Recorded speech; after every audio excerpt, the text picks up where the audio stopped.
Senhora Presidente, deputada Fernanda Pessoa, senhoras deputadas, senhores deputados, aos trabalhadores aqui da casa, de todo o Ceará, meu bom dia.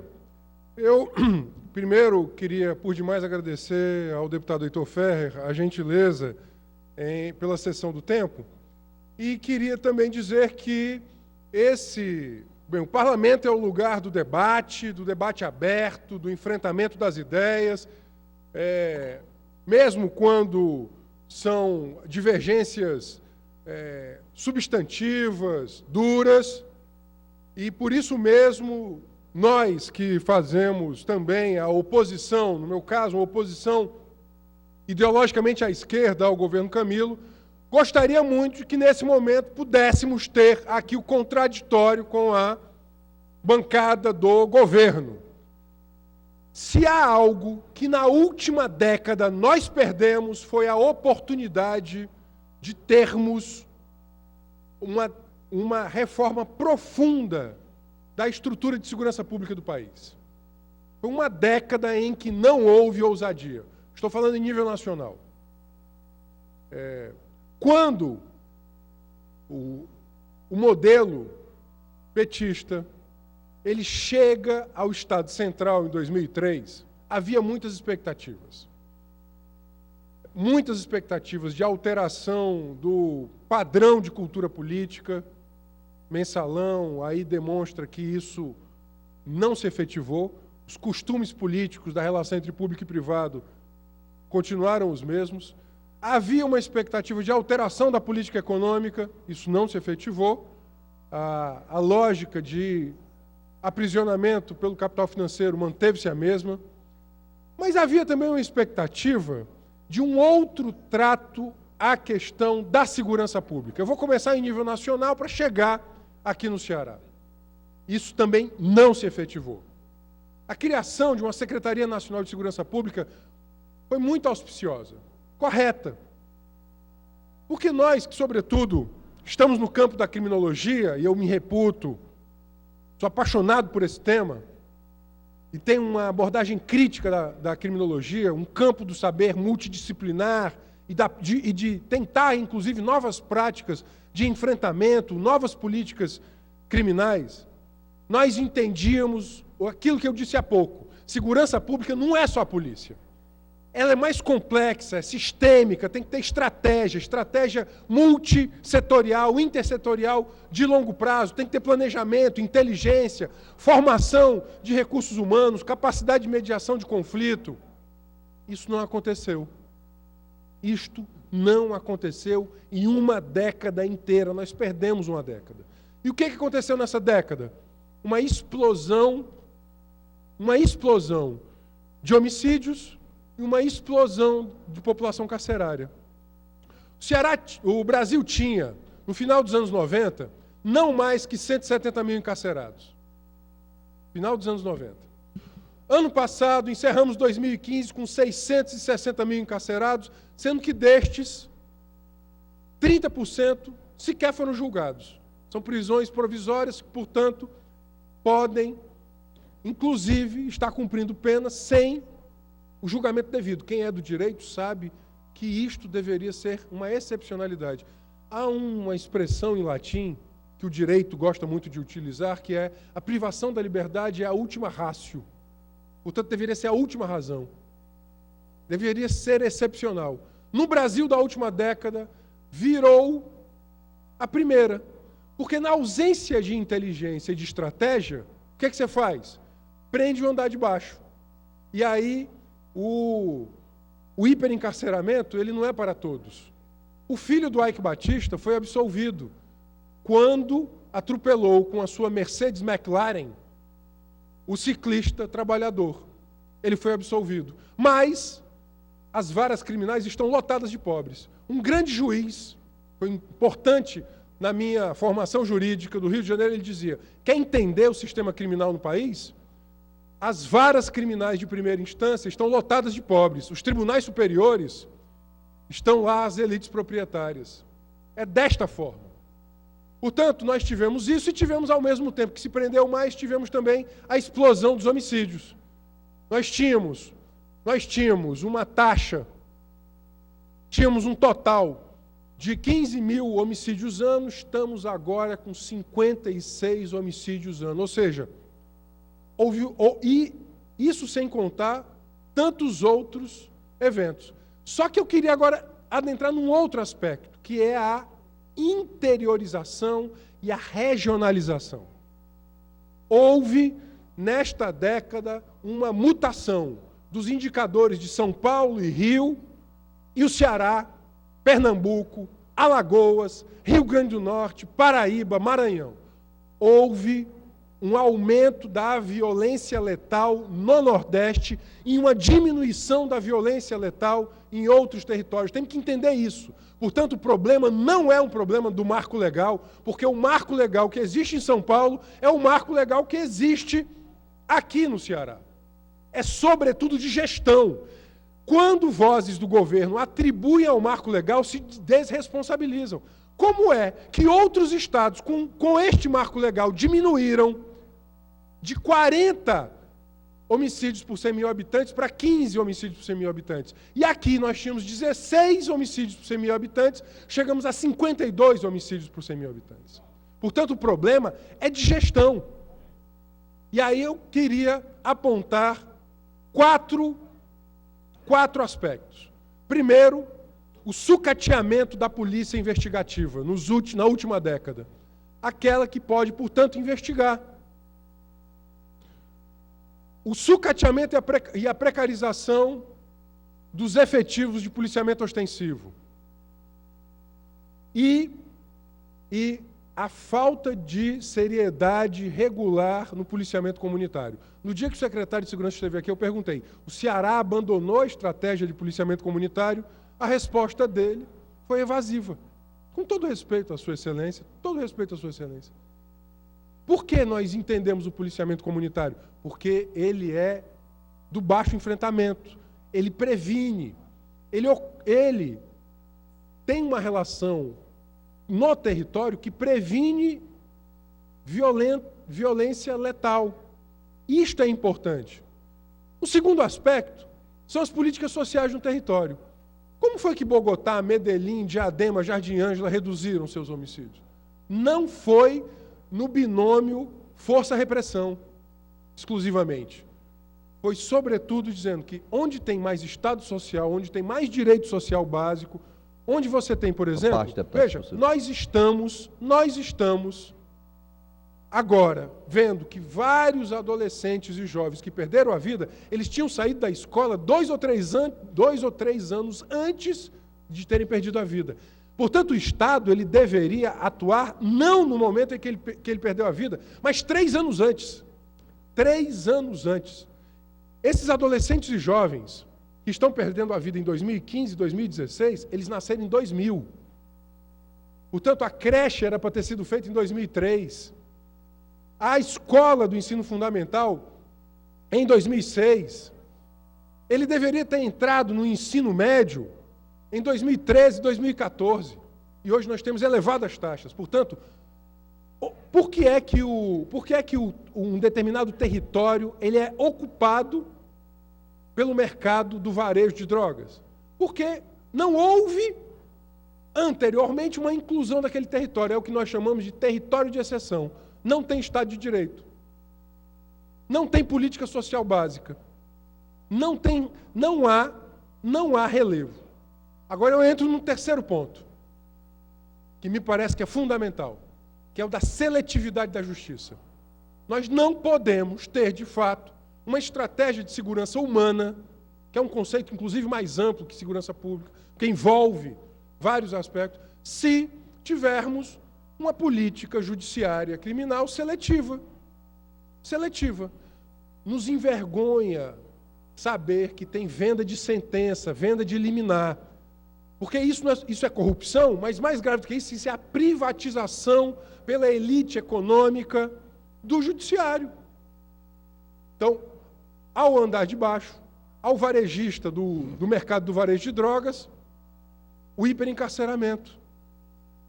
E, ao andar de cima, ao atacadista, aquele que tem poder político e econômico, há o acesso à corrupção ou então o acesso à defesa institucionalizada. Advogados que ninguém tem. Por isso que nós queremos defensoria pública para todos os municípios. Por que a gente luta tanto? Porque isso é fundamental para a justiça. E sem justiça não tem segurança. Isso é fundamental o acesso à justiça. Agora eu quero chegar num quarto elemento, que me parece que esse também tem relação com os indicadores do Ceará, de Alagoas, do Rio Grande do Norte. Nós descuidamos da juventude. Eu digo nós, nunca fui governo, mas eu digo nós como uma geração. Quem se importa com o jovem pobre, negro, que é sobretudo aquele que vai para as estatísticas de morte e de encarceramento? Essa vida importa. Nós temos que dar essa mensagem. Esta vida importa. E ela não pode receber um tratamento elitizado de uma parcela da sociedade que acha que o futuro para esse menino é a precarização ou a morte. Nós não podemos ofertar, nós somos a 7ª economia do mundo. A 7ª economia do mundo não pode dar à sua juventude uma alternativa infernal. A precarização do trabalho, o subemprego ou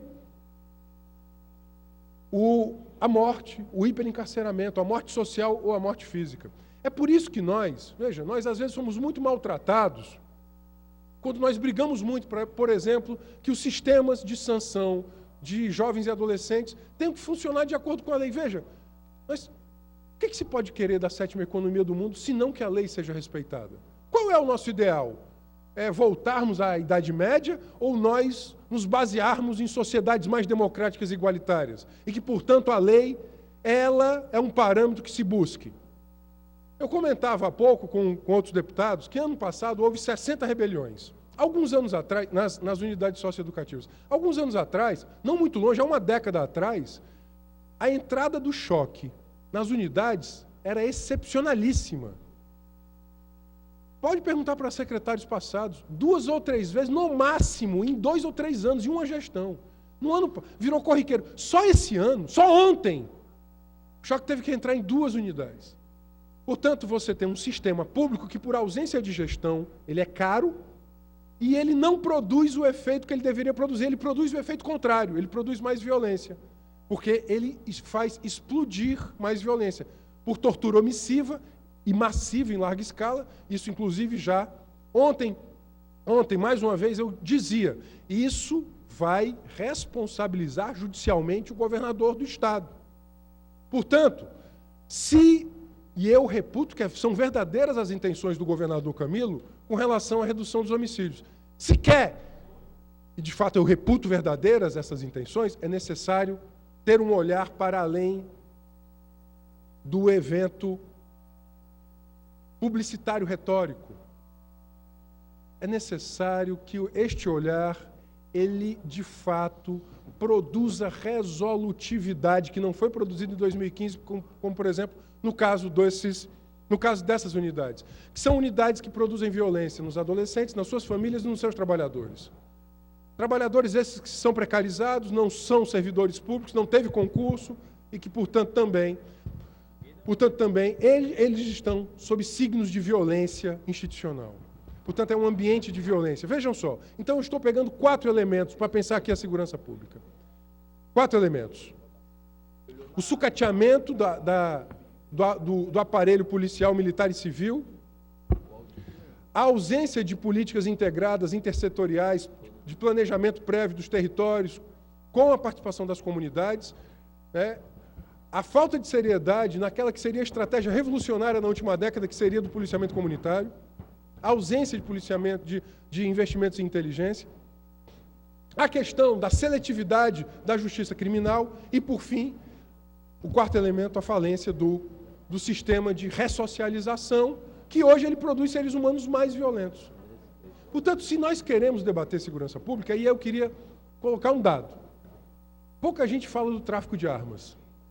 Veja, só muita corrupção pode justificar que uma arma de produção israelense, Israel não fica bem aí, ela atravessa o Atlântico, ela entra pelo Cone Sul, pelo Paraguai, ou entra pelo lado norte, e ela chega na periferia urbana de Fortaleza ou agora, agora nos municípios do interior. Como é que armas de fabricação russa, fabricação israelense, vem bater aqui? É uma estratégia muito refinada de mercado e, portanto, de crime. Portanto, eu queria aqui dizer aos deputados Deputada, que tão a importante presidência é o concedeu tráfico. mais 3 minutos. Ok, Pedir uma parte rápida a Vossa Excelência, deputado Renato Vou Rosendo. conceder aqui o deputado Wagner e o deputado Leonardo e termino uma parte. Deputado Wagner. Deputado, eu queria primeiro falar da felicidade em ver Vossa Excelência, que representa a esquerda e representa muito bem esse setor da política brasileira, admitir que o problema da violência ele passa por um canal duplo de prevenção e, logicamente, de repressão também. Não é possível que a gente possa resolver o problema da violência no patamar que ele se encontra hoje só com a questão preventiva. Então, há necessidade realmente de política repressiva para que a gente possa conter e estancar essa hemorragia e aí também, logicamente, adotar essas medidas de prevenção. Vossa Excelência citou diversos locais. Citou aqui Diadema, citou Bogotá, Medellín, citou exemplo de fora e de dentro do país. A gente pode citar Recife aqui do lado, que implementou lá o Pacto pela Vida e lá eles conseguiram efetividade do resultado e manutenção na redução da criminalidade. E o Estado do Ceará, ele apresenta como proposta para, copiando corretamente esses modelos que deram certo, o Ceará Pacífico, que contratou, deputado Aldir, diversas instituições, inclusive de fora do país, para discutir a questão da violência e apresentar um estudo capaz de estancar e de reduzir essa violência. O grande problema é que no Estado de Ceará se fazem estudos e estudos, mas na hora de colocar em prática, não se coloca. Sabem a solução, né? O estudo foi feito, vários especialistas foram consultados, mas na hora de colocar em prática, infelizmente, não se prioriza.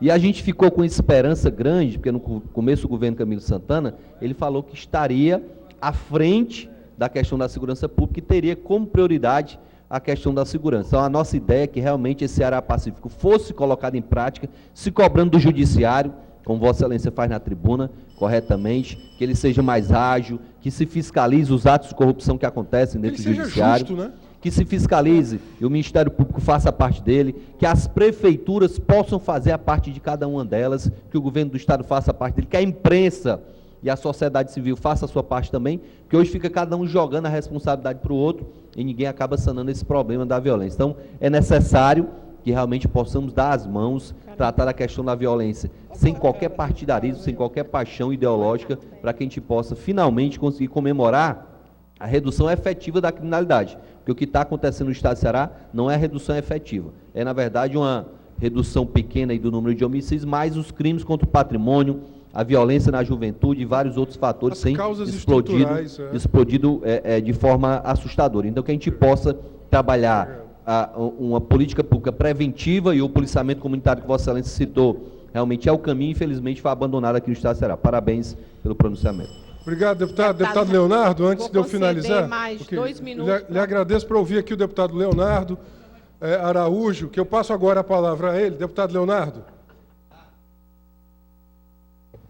Deputado Renato Rosendo, Vossa Excelência abrilhanta esta casa sempre trazendo temas de relevância para o Estado.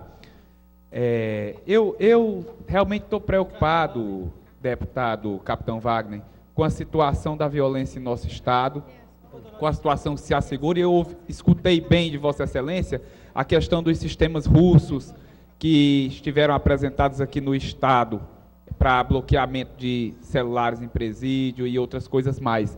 E, preocupado com essa situação, eu pedi aqui a íntegra do projeto da mensagem que o deputado Sérgio Aguiar disse que tramitava nessa casa de responsabilidade do governo do Estado para o bloqueamento dos sinais de operadora no presídio. E a mensagem nada mais é do que uma balela do governo petista, uma tentativa de jogar uma fumaça e dizer para a população, passar para a população uma falsa imagem de atuação do governo do Estado. Ele está aqui simplesmente responsabilizando as operadoras pelo bloqueio do sinal nos presídios. Nada mais do que isso. E pedindo uma atribuição de multa de R$10 mil dia para cada operadora que não bloquear. Isso não é responsabilidade da operadora. Isso é responsabilidade do Estado. o governo petista, mais uma vez, está jogando, deputado Capitão Wagner, a falsa impressão para a população que está trabalhando. E o que me surpreende é que alguns colegas tentam a qualquer custo fazer a defesa inócua da inoperância. Da inoperância como ocorreu hoje aqui, porque eu fui claro ao dizer que eles tinham retirado os projetos de bloqueio de sistema de celular. Muito obrigado, deputado. Obrigado, deputado Leonardo. Eu peço a compreensão da presidenta só para concluir o nosso pronunciamento. Portanto, resumo. Veja, para compreender essa dinâmica da violência e do crime, é necessário entender que ele tem uma economia política do crime e da pena.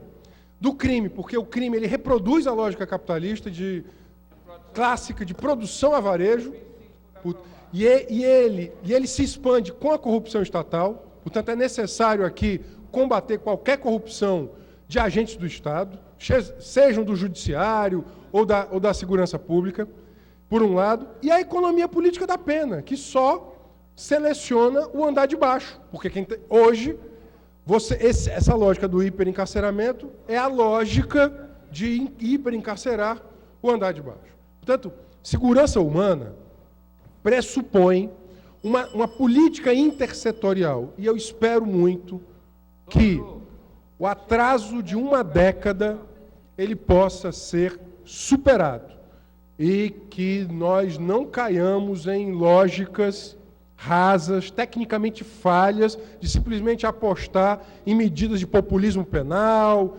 de força, porque isso, sem dúvida alguma, já se provou no mundo inteiro falho. Eu queria fazer aqui um convite aos deputados. Vamos trazer aquilo que aconteceu no Rio de Janeiro, para que não aconteça aqui. Trazer o deputado Marcelo Freixo, trazer o coronel Ibes, para que eles aqui dividam conosco os aprendizados que eles tiveram na CPI das milícias na Assembleia do Rio. O Brasil conheceu, por intermédio do cinema nacional, a situação do Rio de Janeiro, né, por 2 filmes que ficaram muito, muito famosos. Portanto, eu gostaria aqui de provocar os deputados para que nós os convidemos, para que façamos uma sessão especial, para que aquilo que aconteceu lá não aconteça aqui. Portanto, eu queria fazer essa provocação e agradecer mais uma vez, deputada Fernanda Pessoa, aos demais deputados, desejar um carnaval de muita alegria e justiça a todos e a todas. Muito obrigado. A presidência toma ciência do vosso pronunciamento e com o encerramento do